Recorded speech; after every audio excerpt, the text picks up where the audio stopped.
முன்பொரு காலத்துல உத்தமபாளையம் என்ற கிராமம் இருந்தது. ஊருக்கு ஏத்த மாதிரியே இந்த ஊர்ல இருந்த எல்லா பேரும் உத்தமர்களா இருந்தாங்க. அப்ப முனுசாமி என்பவர் அவருடைய பைய தொலைச்சிட்டு தேடிட்டு வந்துட்டு இருந்தாரு. தம்பிகளா, இங்கே கீழே ஏதாவது பைக் கிடந்ததா? இல்லையே, நாங்க எந்த பையும் பார்க்கலையே. ஐயோ கடவுளே, என் வாழ்நாள் முழுவதும் சேர்த்து வைத்த காசு போச்சே. அப்படி அந்த பையில் என்ன இருக்கிறது? அதில் என் மகளுக்காக நான் வாழ்நாள் முழுவதும் சேர்த்து வைத்த பணம் இருக்கிறது. அதைத்தான் தொலைத்து விட்டேன். ஐயா, நீங்க இருக்கிறது உத்தமபாளையம். இங்க யாருக்கும் திருடுற எண்ணமே இருந்ததில்ல. அப்படி கீழே கிடந்த பொருளை ஆலமரத்துக்கடியில் எடுத்து வச்சிருப்பாங்க. நீங்க போய் எடுத்துக்கங்க. இப்படி அவங்க சொன்னதை கேட்டுட்டு அந்த பெரியவரும் ஆலமரத்துக்கு போறாரு. அந்த மரத்துக்கு அடியில அந்த பையும் இருந்துச்சு. இப்படியோ பல மாதங்கள் போகுது. வணிகம் செய்வதற்காக வைர வியாபாரி இந்த ஊருக்கு வராரு. அதுக்கப்புறம் இதே ஊருக்கு வைர வியாபாரியும் வியாபாரத்துக்காக வர்றார்.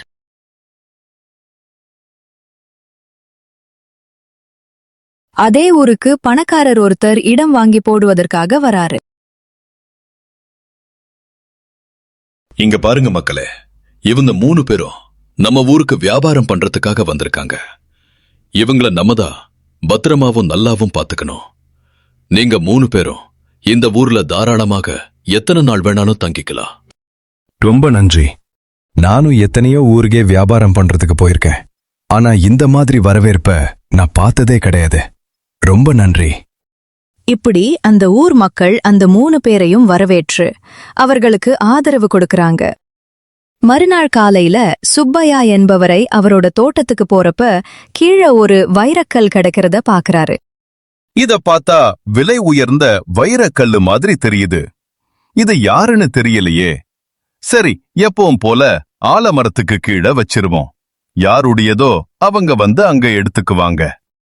இப்படி அந்த வைரக்கல்ல அந்த மரத்துக்கு அடியில் வைத்து விடுகிறார். இந்த வைரம் 10 நாட்களுக்கு மேல் அந்த மரத்துக்கு அடியில் தான் இருந்துச்சு. இதை யாருமே எடுக்க வரவே இல்ல. என்ன இந்த வைரம் ரொம்ப நாளா இதே இடத்துல இருக்கு? ஒருவேளை யாரும் பார்க்கலையோ? அவர்கிட்ட விசாரிப்போம். ஐயா, கொஞ்சம் நில்லுங்க. இந்த வைரம் என்ன ரொம்ப நாளா இங்கே இருக்கு? இது பார்த்தா ரொம்ப விலை உயர்ந்த வைர மாதிரி தெரிகிறதே. இப்படியே இருந்தா யாரும் எடுத்துட்டு போய் விட மாட்டாங்களா?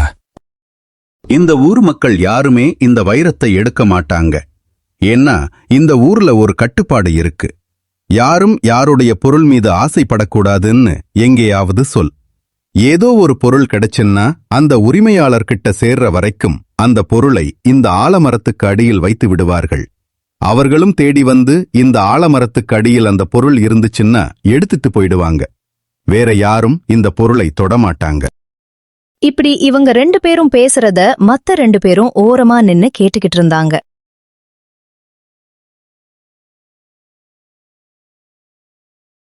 ஓ, அப்படி போகுதா கதை? இந்த வைரத்தை பார்த்தாலும் ரொம்ப விலை உயர்ந்த வைர மாதிரி தெரியுது. நம்மளும் வெளியூர்ல இருந்து வந்திருக்கோம். இந்த வைரம் என்னுடையதுதான் என்று சொல்லி வாங்கிட்டு போயிருவோம். சரி, அப்படின்னா இந்த வைரம் நம்முடையதுதான் என்று சொல்லி ஊர் மக்களை நம்ப வச்சு இந்த வைரத்தை நம்மை கையோடு எடுத்துட்டு போயிருவோம். சரி, நாளைக்கு அந்த ஊர் தலைவரை பார்த்து இந்த வைரம் என்னுடையதுதான் அவர்கிட்ட சொல்லிட்டு இந்த வைரத்தை எடுத்துக்கொள்வோம். அதுவரை யாரு வந்து எடுக்காம இருந்தா நமக்குத்தான் லாபம். அன்று இரவு அந்த 3 பேரும் ஒவ்வொருவரா அந்த ஊர் தலைவர் வீட்டுக்கு போறாங்க. வாங்க, என்ன இந்த நேரத்தில் என்னுடைய வீட்டிற்கு வந்திருக்கிறீர்கள்? சொல்லுங்கள், எது உதவி வேண்டுமா? இல்லை, எனக்கு உதவி எதுவும் வேண்டாம்.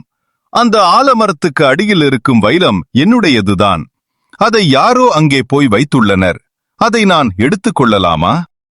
தாராளமாக. அது உங்களுடையது என்றால் நீங்கள் எடுத்துக்கொள்ளலாம்.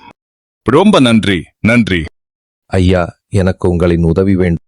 உங்களுக்கு என்ன உதவி வேண்டும்? எதுவாக இருந்தாலும் சொல்லுங்கள், நான் அதை உங்களுக்கு செய்கிறேன். அது ஒன்றுமில்லை. அந்த மரத்தின் அடியில் இருப்பது என்னுடைய வைரம்தான். யாரோ அங்க வைத்து விட்டனர். அதை நான் எடுத்துக்கொள்ளலாமா? என்ன, இவரும் வந்து அந்த வைரம் இவருடையதுதான் என்று சொல்கிறாரே, இது யாருடைய வைரம்? சரி, நீங்கள் நாளை அந்த ஆலமரத்துக்கு அடியில் வாருங்கள். நானே அதை எடுத்துத் தருகிறேன். நன்றி, ரொம்ப நன்றி. ஐயா, இந்த நேரத்தில் தொந்தரவு செய்ததற்காக என்னை மன்னியுங்கள். அதெல்லாம் ஒன்றுமில்லை. சொல்லுங்கள், உங்களுக்கு என்ன வேண்டும்? ஐயா, நேற்று என் விலை உயர்ந்த வைரம் காணவில்லை. தேடி பார்த்தேன். அது அந்த ஆலமரத்துக்கு அடியில் இருந்தது. ஆனால் அதை எடுக்க எனக்கு பயமாக இருந்தது. அது என்னுடையதுதான். தாங்கள்தான் எப்படியாவது மனது வைத்து அதை என்னிடம் ஒப்படைக்க வேண்டும். என்ன இது? இவரும் வந்து அந்த வைரம் இவருடையதுதான் என்று சொல்கிறாரே, அது உண்மையில் யாருடையது? இவர்களை யாரை நம்புவது? சரி, இப்போது இவரை அனுப்பி வைத்து நாளை இதற்கான தீர்வை காண்போம். சரி, நாளை அந்த ஆலமரத்துக்கடியில் வாருங்கள். நானே உங்களுக்கு எடுத்துத் தருகிறேன். நன்றி. இந்த உதவியை என் வாழ்நாள் முழுவதும் மறக்க மாட்டேன். என்ன இது? இந்த ஊரிலேயே இப்பேற்பட்ட வழக்கு வந்ததே இல்லையே. ஒரு பொருளுக்கு 3 பேர் ஆசைப்படுகிறார்களா? இதில் இந்த பொருள் யாருடையதாக இருக்கும்? சரி, நாளை பார்த்துக் கொள்வோம். தலைவரே, எதற்காக எங்களை வரச் சொன்னீர்கள்? எதுவும் அவசரமான செய்தியா? இந்த ஊரிலேயே இப்பேற்பட்ட வழக்கு வந்ததே கிடையாது. அப்படி என்ன வழக்கு தலைவரே? இந்த வைரத்தை இந்த 3 பேருமே உரிமை கொண்டாடுகிறார்கள். இதில் யாருடையது என்பது யாருக்குமே தெரியாது. இந்த வழக்கில் நான் எப்படி தீர்த்து வைக்கப் போகிறேன்? இப்படி சொன்ன உடனே ஒவ்வொருத்தரோட மனசுல இவரும் அந்த வைரத்திற்காக ஆசைப்பட்டிருக்கிறார் என்று நினைத்துக் கொள்கிறார்கள். தலைவரே, அந்த வைரம் என்னுடையதுதான். தயவு செய்து என்னிடம் கொடுத்து விடுங்கள். நான் ஊருக்கு கிளம்ப வேண்டும். இல்லை தலைவரே, அந்த வைரம் என்னுடையது. என்னிடம் கொடுத்து விடுங்கள். நான் ஊருக்கு கிளம்புகிறேன். தலைவரே, 2 பேருடையதும் எதுவுமே அந்த வைரம் இல்ல. அது என்னுடையதுதான். எனக்கு கொடுத்து விடுங்கள். இப்படி விசாரணை பண்ணிக்கிட்டு இருக்கிறப்ப ஒரு பெரியவர் அந்த கூட்டத்துக்கு நடுவே வராரு. யார் நீங்கள்? இந்த ஊரில் புதிதாக தெரிகிறது. தலைவரே, நான் வெளியூரைச் சேர்ந்தவரன். 10 நாட்களுக்கு முன்பு இந்த ஊருக்கு வந்தபோது என் வைரம் தொலைந்து விட்டது. அதை தேடி திரிந்து கொண்டிருந்தேன். அப்போது ஒரு வைரம் ஆலமரத்துக்கு அடியில் இருப்பதாகச் சொன்னார்கள். அதைத்தான் எடுத்துப் போக வந்தேன். ஏற்கனவே அந்த வைரத்திற்கு 3 பேர்கள் உரிமை கொண்டாடுகிறார்கள். இப்போது நீங்களுமா? என்ன? என் வைரத்திற்கு 3 பேர்கள் உரிமை கொண்டாடுகிறார்களா? தலைவரே, அது என்னுடையது. அதை யாரிடமும் கொடுக்க நான் அனுமதிக்க மாட்டேன். அது என்னிடம் கொடுத்து விடுங்கள். நான் ஊருக்கு கிளம்புகிறேன். என்ன இது? ஏற்கனவே 3 பேர்கள் இருக்கிறார்கள். இப்போது 4ஆவதாக ஒரு ஆள் வந்திருக்கிறார். இதில் யார் உண்மையான சொந்தக்காரர்? சரி, இப்படி செய்து பார்ப்போம். டேய் மாரியப்பா, ஒரு பானையில தண்ணியையும் விறகையும் எடுத்துட்டு வா. இங்க அடுப்ப மூட்டி இந்த வைரக்கல்ல அது உள்ள போடு. நீங்க 4 பேரும் நன்றாக கேட்டுக்கொள்ளுங்கள். அந்த வைரம் உங்களுடையது என்றால் இந்த பானைக்குள்ள இருக்கிறது, அதை எடுத்துக்கொள்ளுங்கள். ஆனால் கவனமாக இருங்கள். இதுக்குள் கைவிட்டால் தையை வெந்துவிடும். வைரம் வேண்டுமா, இல்லை உங்கள் கை வேண்டுமா? நீங்களே முடிவெடுத்துக் கொள்ளுங்கள். இப்படி சொன்ன உடனே அந்த பெரியவர் தவிர மற்ற 3 பேரும் அதை எடுக்கிறதுக்கு தயாரா நிக்கிறாங்க. இப்போது தெரிகிறது இந்த வைரத்திற்கு சொந்தக்காரர் யார் என்று. இந்த வைரத்திற்கு உண்மையான சொந்தக்காரர் அந்த பெரியவர்தான். அது எப்படி உறுதியாக சொல்கிறீர்கள்? இந்த வைரத்தின் உண்மையான சொந்தக்காரனன் கொதிக்கும் தண்ணீரில் வைரத்தை போட்டால் ஒன்றுமாகாது என்று தெரியும். தன்னுடையதாக இருந்தாலும் தன் கைக்கு உண்ணுமாக கூடாது என்று விலகி நிற்பான். ஆனால் பொய்யாக இருந்த நீங்களோ அதை எப்படியாவது எடுத்துவிட வேண்டும் என்பது பற்றிதான் கவனம் இருந்தது. நீர் சுட்டுவிடுமோ என்ற கவலையே இல்லை. அதை வைத்துதான் அவர்தான் உரிமையாளர் என்பதை கண்டுபிடித்தேன். இனி இந்த ஊரில் உங்களுக்கு இடமில்லை.